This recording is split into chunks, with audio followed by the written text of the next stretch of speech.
What's up, What's up, everybody? Welcome back to the Mindset Mogul podcast. We are your hosts, Josh Jacobs and Bradley Mora, and we are back with another episode and excited to be here today. Extremely grateful to be talking to you, Brad, and have a very sunny, beautiful day in Chicago, and to be feeling this good. How are you doing today?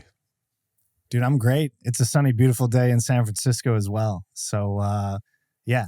It's amazing how much the sun just boosts your mood, without even having to try. It's amazing.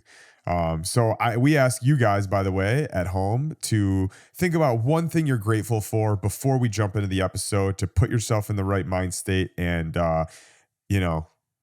get ready to consume this content. So, with that being said, we have a Q&A for you guys today. We have a question from an audience member. Before we jump in, I just want to do the usual pitch to you guys, which is if you find value on this episode, we would really, really appreciate it if you followed us on Apple, Spotify, Google, whatever podcast platform you're listening on, and leave us a 5-star review. Or if you're watching on YouTube, please subscribe or leave a comment. Leave a comment with your question if you want it to be answered. You can email that into support@mindsetmogul.com as well. And yeah, we would really, really appreciate your support. Thank you so much for that. So without further ado, let's jump in. We have a question today from Mike N, and it says, "Hey, Josh and Brad, I'm coming off doing the Whole30 program." Very familiar for you, Brad. "I worked out every day of the 30 days too. Now that I am off, I feel like I am backsliding already by eating unhealthy food and only working out one of the last 4 days. How do I keep making progress?" Mike, thank you so much for this question. This is something I know me and Brad both have dealt with. We actually just talked about this in a previous episode a little bit. So I'm going to let you start this, Brad, because number one, you just did Whole30. And number two, you just ended 75 hard and have had an interesting last 3 days. So I feel like you're in the perfect mind state to answer this question right now. So Mike, I hope you get some value out of this. Brad, what are your thoughts on slipping back after doing some sort of challenge for 30 days? And what are you working on to keep making progress and not backslide? So this is extremely timely because I'm quite literally dealing with basically the same problem coming off 75 hard. It's so easy when you're in a program to stick to that program because the program provides clarity for you on what it is that you're doing. It really takes the pressure off, takes the friction off of what do I need to be doing every day to call that day a win. And so when you step out of that program and you step out of having not someone else, but this program tell you what you need to be doing and what a win looks like, for me, I've ended up in a situation where I've just generally lacked clarity on where do I go from here? What does a successful day look like? How do I define that for myself in a new world where I don't have 75 hard? And then just for context, Mike, within 75 hard, I was basically doing Whole30. I called it Whole30 plus because I was eating white rice on the program just because it agrees with me pretty well. But the point being, very similar situation. The thing that I'm doing right now as we speak, and it's in conversations with Josh and some personal reflection, is clarity on what does success mean to me? What are my goals? And how can I take what I learned from 75 hard? Because I learned a lot about what it is to feel good, how treating my body in a certain way will make me feel, learnings about what the benefits are of doing programs like this, and apply them on a go-forward basis where I don't necessarily have a program in place. And so first thing and the most important thing is define clarity for what is it that you want from yourself. And so thinking about, do you want a fit body from yourself? Do you want a clear mind? Do you want to set yourself up to be in a position where you can achieve your financial goals, your relationship goals, your goals, whatever those goals might be? Getting very clear on what it is that you want, you can start building the Whole30 program of your entire life and how you want to operate. And so that's what I'm working on now, is defining making it bigger than a program. Like, this is the Brad program for how I'm going to live my life. But first, before I decide what that is, I need clarity on the things that I want. And for me personally, that is being the most fit version and maintaining the most fit version. So maintaining, becoming the most fit version of myself that I've ever been. It's being the best leader in both from a business standpoint and from a family and relationship standpoint that I've ever been. And I think for me, clarity on those two things is enough for me to start building what essentially is a go forward program for how to live my life. And so, yeah, first things first, clarity. And then, and just to go off of what you were just saying, because that's number one, that's so important. We talk about this all the time, is knowing where you want to go and knowing what you want to get out of it. And you started Whole30 for a reason, and you had that, you didn't waver from Whole30, and you didn't waver from your exercise, and you did that for a reason. And you were very clear on the fact that you were going to do that for 30 days. Why did you do that? Why did you do the Whole30 in the first place? Brad just said you have to have clarity. Brad said he wants to be the best leader. He wants to be the most fit version of himself. But I guarantee you, Brad probably has a reason why he wants to be the best leader, why he wants to be the most fit version of himself. And at the end of the day, that why has to be strong enough for you to go and do those things, because as you have already realized in the last, what did you say, 3 or 4 days, you've already realized that you're not going to want to do this shit all the time, or even 80% of the time. So the why has to be strong enough to carry you through all those times when you don't want to do it, because the majority of times you're not going to want to do it. So what is the reason for wanting to improve your health or improve your life or whatever it may be? I love that Brad said being a great leader, because to me, that's similar. I think that by living the best version of myself and being the most optimal version of myself, I will inspire those around me and those watching me to also be the best versions of themselves.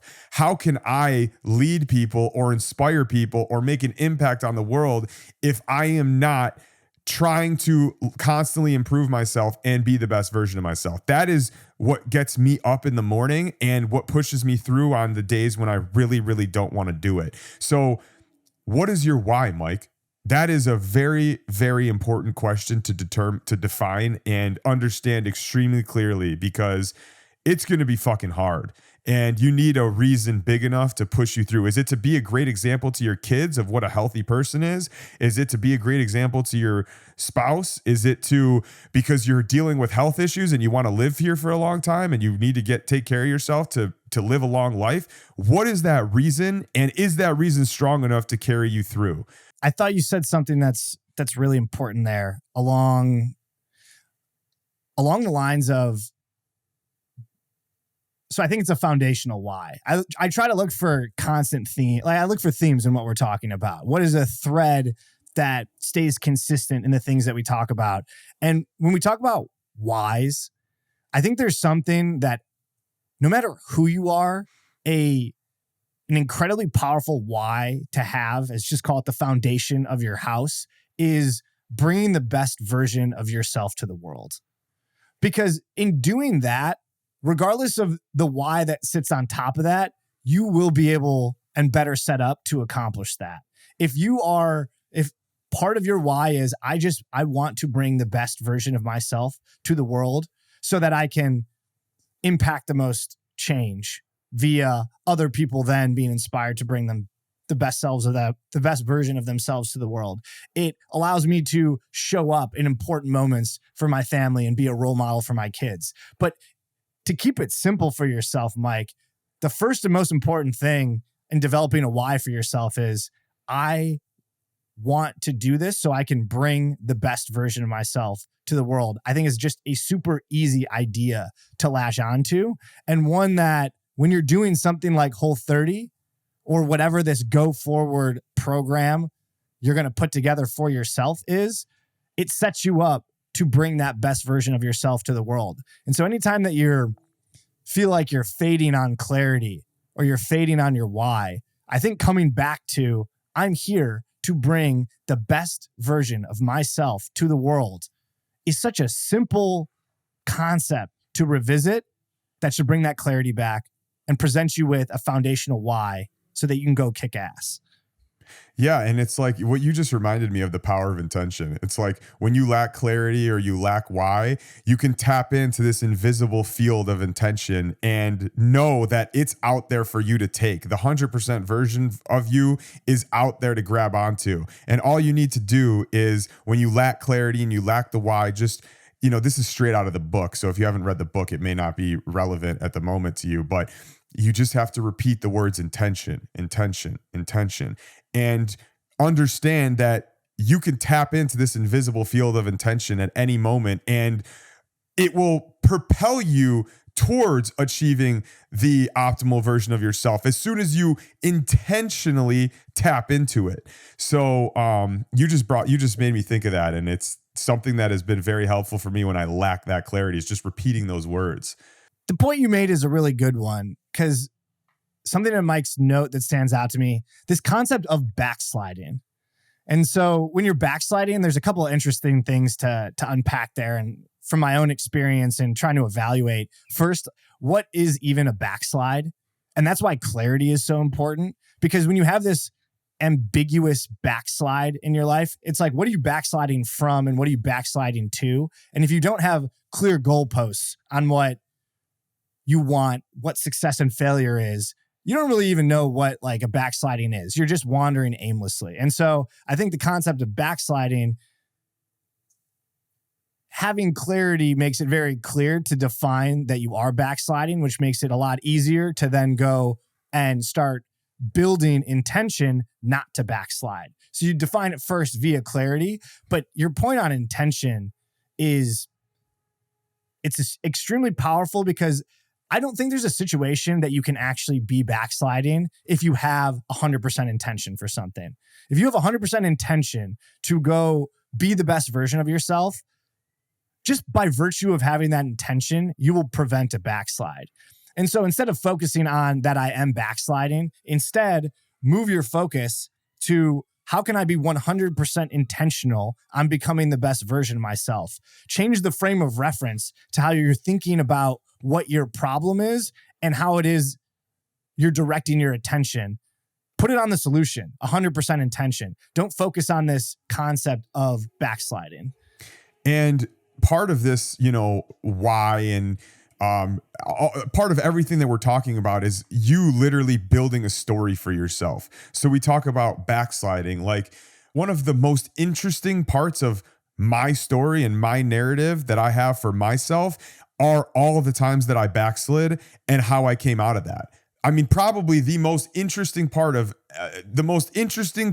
of, if you were to break down my life and put it into different chapters of a book, the most interesting chapters of my life would be the times where I backslid and I pulled myself out of it. So if you do feel yourself backsliding, make up a story for yourself on why you're going to pull yourself out of it and what is going to come from it. And just like the mainstream media feeds you a narrative that they want you to believe about whatever political party they're trying to promote, you need to do the same thing with yourself and create a narrative inside of yourself on what you need to believe about yourself, and follow that, just like the mainstream media tries to get you to follow their narrative on whatever it is they need to do. Take that same level of aggression that the mainstream media takes with you and use it on yourself to build your own narrative of what you are trying to create in your own life. Dude, that was absolutely sick. There's no good story without a part where you fuck up a little bit. All good stories have the main character losing some ground, taking that lost progress and then using it as fuel to the fire to come back even stronger. And so build that narrative for yourself right now. You've had a minor backslide. Because of that, it's pushing you into a situation where you've got a level of awareness that there is a problem, that you're now going to be prepared to go build clarity, build your why so strong that you have 100% intention to go achieve what it is that you want, which is going to be building the best version of yourself, whatever that means to you. And based on whatever narrative you're building for yourself, you are going to have to set standards for yourself. And those standards are going to be things that you do not waver on. Just like you set standards when you were on Whole30, that you were going to follow Whole30, you were going to work out every single day. Those were the standards that you set for yourself for those 30 days. And because of that, you stuck to it. Now that ended, you probably don't have any standards that are set in stone for yourself that you will not waver from no matter what. One of the reasons why me and Brad are working on building Mindset Mogul standards is for ourselves and for you guys, for our community, of what should a Mindset Mogul be doing every single day to improve their life? And how do we measure, every day as a win or not? And it's going to be if we live up to these standards. You need to set these standards for yourself based on your why, based on your clarity, based on the narrative you're trying to build for yourself. And whatever standards you wind up setting, you have to not waver from them. You have to hold your ground. You have to hold your word, and you have to live up to those standards every single day. And maybe one of the ways to do that is through challenges. Me and Brad talk about this all the time. The whole 30-day challenge was not easy, but you completed it because you gave yourself a challenge and you worked with a dedicated time frame. 75 Hard works because it is it's a program, but it's a challenge where for 75 days, a predetermined amount of time, you are doing a predetermined amount of things, and there is no wavering. There is no excuses. There is no, balance. It is all or nothing. And personally, I work very well in challenges. I don't know about you, Brad, but I think that maybe one of the things you do for yourself is create a challenge for yourself, which I guess we're going to talk about in a second anyway. But what do you think? So I think building on what you said related to standards, the concept of moving from a world in which a program sets standards for you versus you set standards for yourself and then live to those. That's an incredible evolution to take. And I think that's basically at like the point of decision-making that I'm at right now. I've relied on multiple programs to provide me the guidance on what are the standards that I have for my life. And that's like step one is, can you adhere to a program that's already built?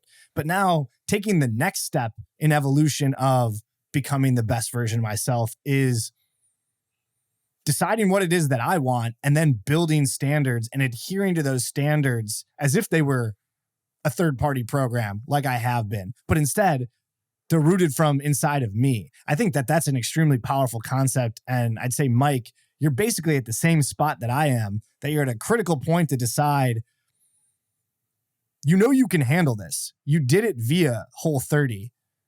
You worked out every day on top of that too, which isn't even part of Whole30. So you were actually able to hold standards for yourself for the last 30 days. Now is this incredible moment for you to decide, can I set standards for myself and go live to them? Because I think that's the next step, is building these things for yourself. And when it comes to challenges, this is 100% a tool and a tactic that I'm going to use, because it's just, I'll build them for myself, as I just said, but it's so much easier to think in the context of those challenges because it brings clarity to the situation on what it is that I'm going to do, how long I'm going to do it for. And in this case, I'm just going to tie it specifically to the goals that I have for, in this case, it'll be the next 90 days. And so the example for me is I'm going to be doing keto as a next step, purely for the mental benefits that keto brings, because I want to achieve certain business related goals that I think having the clearest mind will help me achieve. And so building up from the clarity on what I want, why I want it, and then building a challenge around that, I have not felt empowered in a way to go accomplish something and stick to it than like I ever have in the past. And I think that's due to the clarity plus having a challenge that I can tie time and activity to. So thank you for sharing that. I completely agree with you. And speaking of challenges, that is what's going to be today's audience exercise, because I'm sure every single person listening to this has dealt with progress, backsliding, falling off, fucking up again. And I guarantee you everybody that's listening to this has dealt with that. So today's audience exercise is going to be create a challenge for yourself that becomes your new standard that you will not waver from for a predetermined amount of time. So whether that's the next 7 days, the next 14 days, the next 30 days, the next 90 days, set a new challenge for yourself and make that the standard that you do not waver from no matter what. Do not give yourself a pass. Do not give yourself leniency. If you have passes built into that, fine, but make it specific enough to where you can follow it and understand every single day if it's a win or a loss. I think that will be a huge breakthrough for a lot of people. Plans change, goals change. That's why I like working in challenges, because I may have a different goal this 30 days or this 90 days than the next 30 days or the next 90 days. So make that challenge for yourself. Set the new standards that you're going to follow every single day for a predetermined amount of time, and do not waver from them. Do you have anything else to add, Brad?